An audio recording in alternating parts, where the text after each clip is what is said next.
morning. Good morning. Well, we're excited to have you back for another Sunday school. We've got a great lesson, some great songs, and all sorts of fun today. So we're excited to have you back. We want to thank Olive for doing communion this morning. Thank you, Olive. And we have some birthdays we want to celebrate here this morning. Today is Maisie's birthday, and then on the 30th is her sister Alice's birthday. So Maisie and Alice, we want to wish you a happy birthday. So if you'd all join with me, here we go. Happy birthday to you. Happy birthday to you. Happy birthday, dear Maisie and Alice. Happy birthday to you. We hope you both have a wonderful birthdays, and just know that we love you, and we're wishing you wonderful birthdays. Well, today's story continues with the Apostle Paul and his friend Silas, and this time they're in prison in Philippi, a country which is now Greece. And after a miraculous series of events that followed, that's kind of our story today. It's an exciting story. For the quiz, if you want to pause now and you want to read Acts 16, 20 through 40. All right, well, I think it's time to head on in and see your winning images for the New Testament Hall of Fame, as well as any pictures you've sent to us this week as well. Again, know that we love you, we miss you, and if there's anything we can do to be of support to any of you, we're here. See you later. Your votes are in. Here are the winning images for the New Testament Hall of Fame, as well as other pictures from you all this week. Here's the first winning image for the New Testament Hall of Fame, one of Paul on his journeys. It's a great image. Here's our second image of Paul, another great image. And here's our third, final New Testament Hall of Fame winning image for this week. It's Paul also on his journey on the ship. That's a great one too. Well, we want to say great job lighting the candles last week. Benjamin, you did an awesome job. And we want to say well done leading communion to Olive this week for Sunday school. And we also want to say way to go on being an acolyte this week, Olive. Great job. Some of the things you all did this week. Some of you played badminton. You hit the birdie. Some of you are having birthday parties this week. We wish you a wonderful birthday.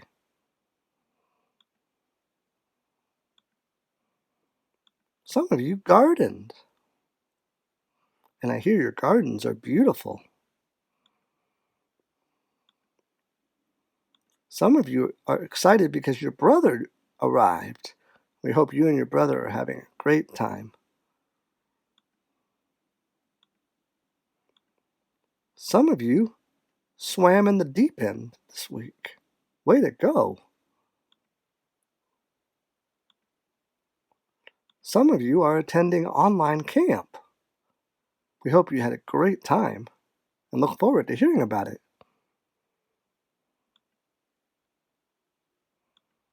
Well, thanks for sharing. And remember to send your votes for the winning images and any other pictures to Eric by this Friday. All right, let's head on in to Sunday school as we join and sing the books of the New Testament song.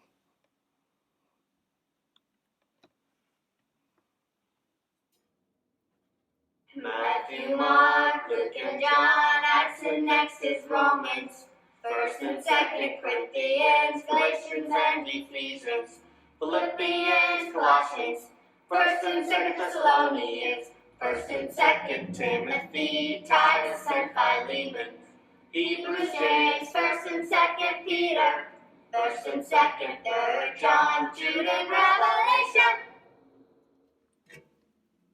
I'd like to introduce you to 3-year-old Brooke and 5-year-old Claire Gambardella, who live near Albany. Their parents, Nick and Bethany, who is my daughter Anna's best friend from high school, own Gambardella honey farms. Bethany brought us 2 nice bottles of blackberry honey on July 15th, and she also brought along Claire and Brooke in their swimsuits, because it was 87 degrees that afternoon. Within a minute of their arrival, I turned on the sprinklers and then turned on the video. They had so much fun running through the sprinklers that I turned off the video and I ran through the sprinklers with them. So here's a bit of that summer fun with the song, "This is the Day." So sing along.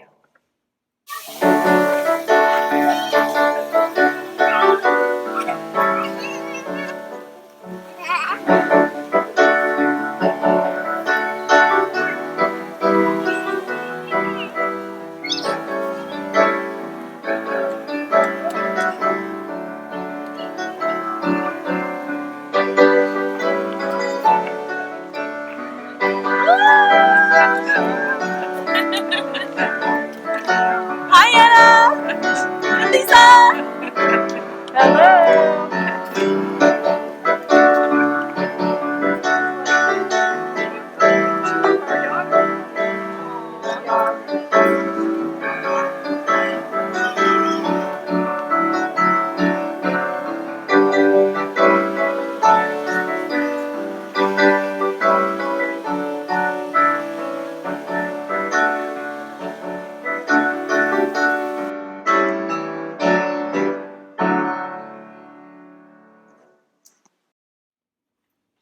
Here's this week's quiz.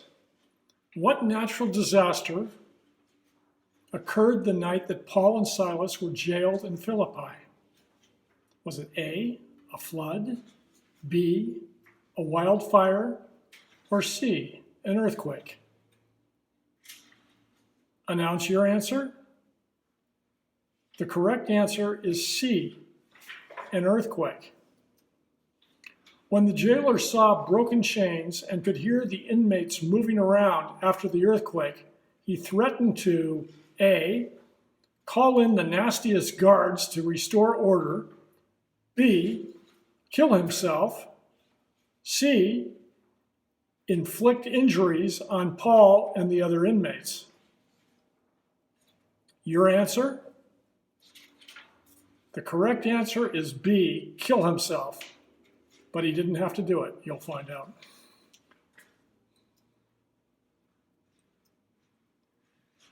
Last question. The jailer welcomed Paul and Silas into his home. Later, Paul and Silas did what for the jailer and his family?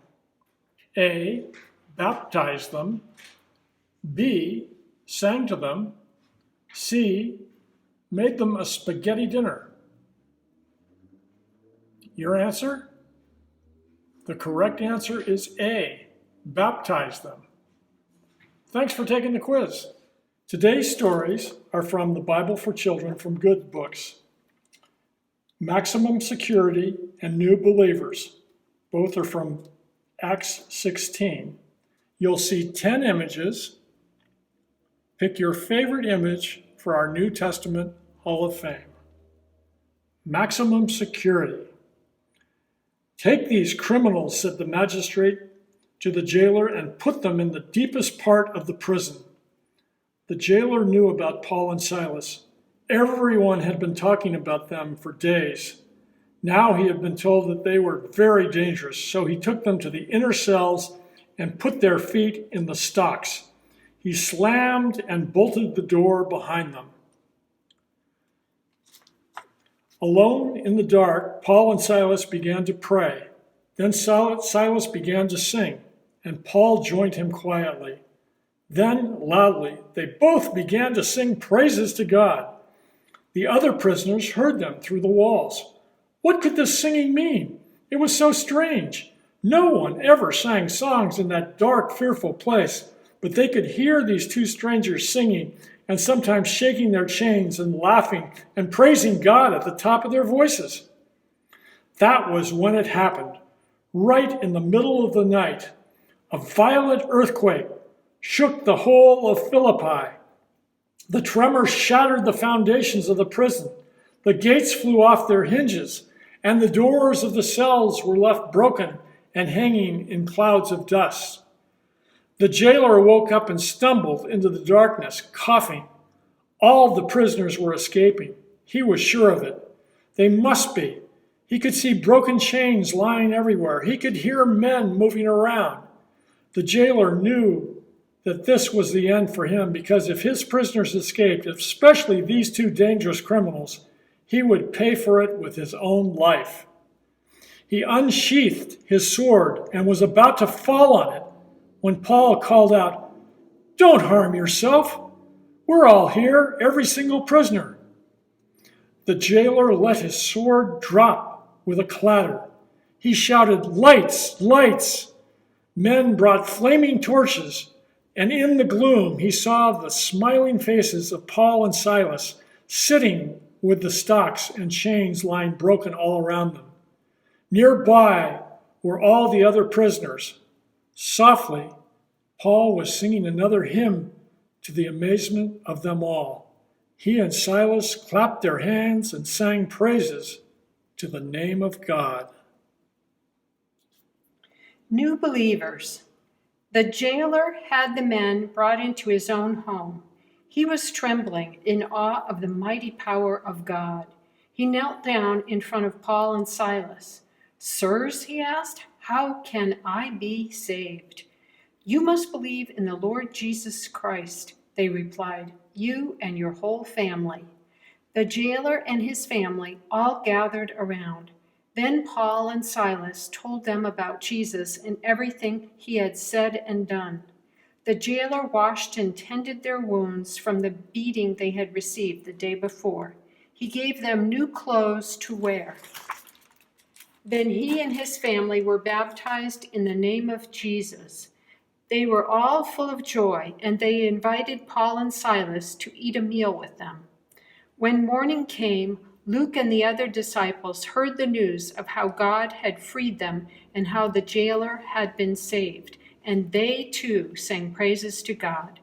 When they heard what had happened, the magistrates were afraid and sent messages to the jailer insisting that Paul and Silas should be released immediately. Paul said to the officers, "They have beaten us publicly and thrown us into prison without trial, even though we are Roman citizens. Do you think they can get away with this and send us off secretly? No, let them come themselves and accompany us to the gates of the city in person." When the magistrates heard that Paul and Silas were Roman citizens, they were very afraid, realizing it was they who had broken Roman law. No Roman citizen could be punished without a fair hearing and a proper sentence. They knew they were in serious trouble. Paul's stern response was a way of making sure that Lydia and the jailer and the others in Philippi who had decided to follow Jesus would be much safer from now on. And sure enough, the magistrates came and apologized politely and asked them very respectfully to leave the city. Greetings, friends. I'm going to highlight a couple things that are coming in your packet this week. You are going to get another black scratch board, and it has the rainbow colors underneath. It's just like the one you got last week. So hopefully you can find your wooden stick that we sent out last week, and you can create a new design this week. The other thing coming in your packet is a melted bead project, and I've started working on one here just to give you an idea. You can create a pattern with beads. You've got quite a few that are going to come in a baggie for you, and you'll each get a different shape. This happens to be a cupcake, and you can create stripes, or you can do a variety of whatever you want to do.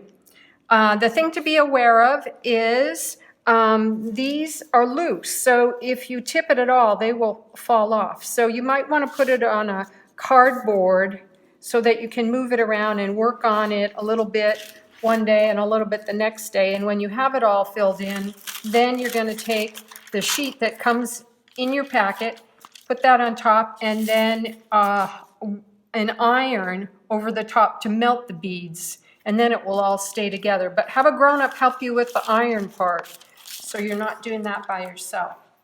So That's your fun packet of activities for this week. There's also some coloring sheets and a decal sheet. And now it's time for communion. Gathered with his disciples, he took the bread, broke it, and blessed it. Take, eat, this is my body, broken for many. He took the cup, poured the juice, and said, this is my blood poured out for you. Do this in remembrance of me.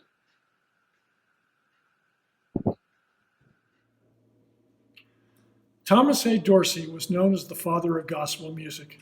He wrote dozens of gospel songs over the years, but his most famous one was Take My Hand, Precious Lord. It was a comforting song that he composed in 1932 while he was grieving the deaths of his wife and newborn son. Dorsey collaborated for years with Mahalia Jackson, the queen of gospel music, who made the song famous. It was also the favorite song of her friend, civil rights leader Martin Luther King Jr., who often asked her to sing it at services and civil rights rallies. At his request, she sang it at Martin Luther King Jr.'s funeral in April 1968. Then in January 1972, Aretha Franklin, known as the Queen of Soul, sang the song at Mahalia Jackson's funeral. Here's a picture of Thomas Dorsey later in life, and he went on to live to the age of 93, dying in January 1993. 2 years later, Precious Lord, Take My Hand appeared on page 628 of our then new Chalice hymnals, which we still use today. Another person who knew the song well was John Lewis, the civil rights champion who died July 17th at age 80. Lewis, a devout Christian, fought against racism, injustice, and inequality, and battled his entire life for voting rights, something he didn't have as a young man growing up in Alabama. In all these battles, he was arrested 40 times and suffered countless beatings, but he never lost his faith or determination. After his civil rights era activism, he went on to serve in Congress for 32 years, representing a district in Georgia. He was an inspiration to millions, including those who took to the streets around the country recently in support of Black Lives Matter. So today, please join me in singing Precious Lord, Take My Hand, as we remember the life and legacy of a great American, John Lewis.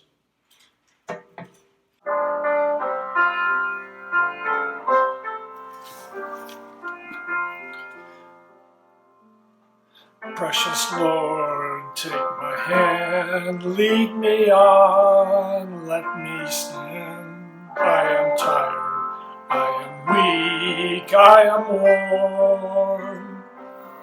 Through the storm, through the night, lead me on to the light.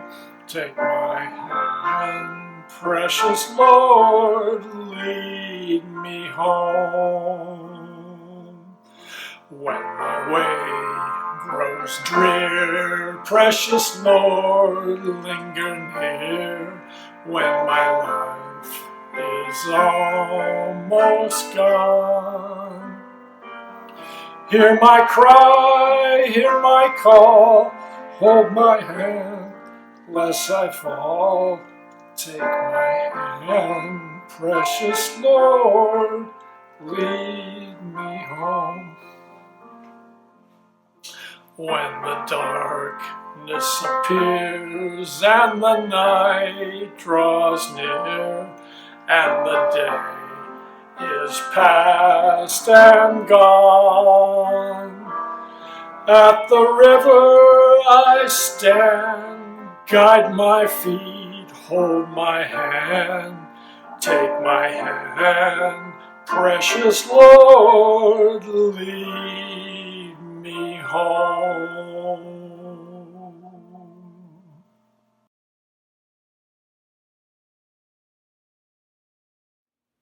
Well, today's stories are about people of faith who ended up in jail because of what they were doing to stand up for justice. We had Paul and Silas, and then we had the stories about John Lewis. The thing that I always remember when I read these hard stories is that God was with all of them in those really hard times. So let's take that into the week ahead, that God is always with us. Have a good week. See you next Sunday.